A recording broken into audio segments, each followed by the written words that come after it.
Hello guys, good morning. I make my own bread, my own version. Ayan, brown siya. So titingnan natin yung resulta sa ating experiment. Yan guys, i-mix na natin yung ating bread.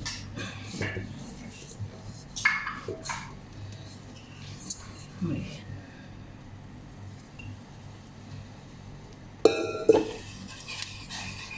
Lagyan natin ng brown kasi nga basa pa.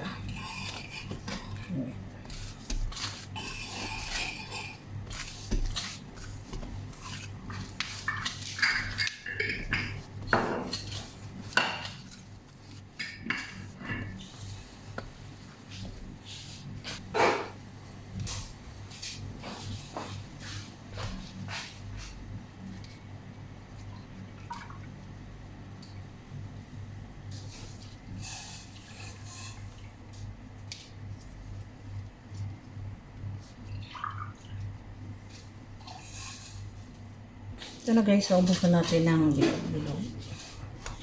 So, ngayon lapad-lapad na naman.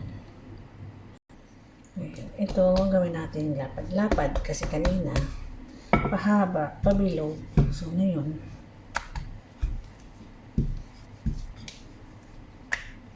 lapad na naman. Parang naglalaro lang guys, ano? Ito na guys, ito na siya, nalapad na natin. So, prepare natin itong ating mapaglutuan. So, takpan natin muna para maka-rest siya. So, ito ay mga ingredients guys. Ita-toppings ko ito ay za'atar. Lagyan natin ng olive oil.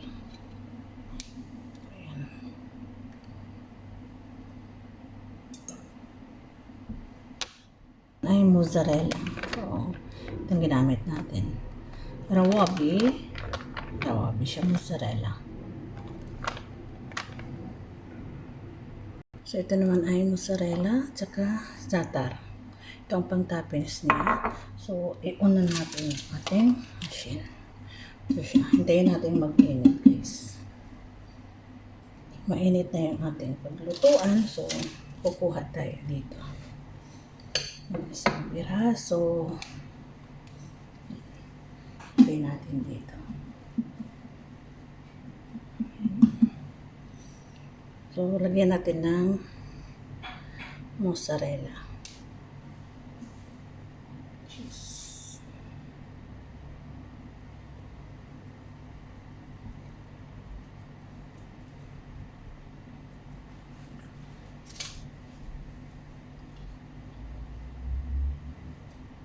Kung nakikita nyo lumulubo na siya, so titingnan natin yung sa baba kung okay na. So maghihintay muna tayo. Guys, ilalagay na natin siya sa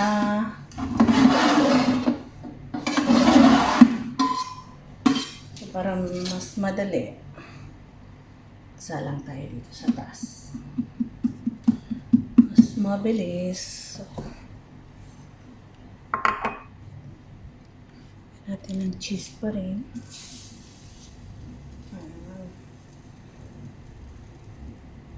Maraming cheese ang nilagay ni Lola. Ito na guys yung resulta niya sa loob. Ayan. Parang pizza siya pero na-crispy siya. So,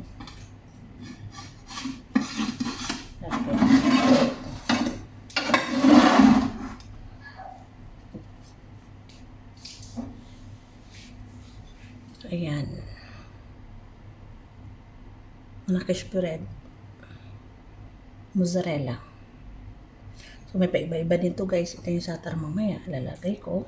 Pwede din itong i-mix natin yung za'atar at saka cheese. Mozzarella cheese. Ito guys. Yan na. Pangalawang salang natin. Ito guys yung ginawa ko. So, parisa natin ng tea with milk. So, ayan. Malambot siya guys. Ayan.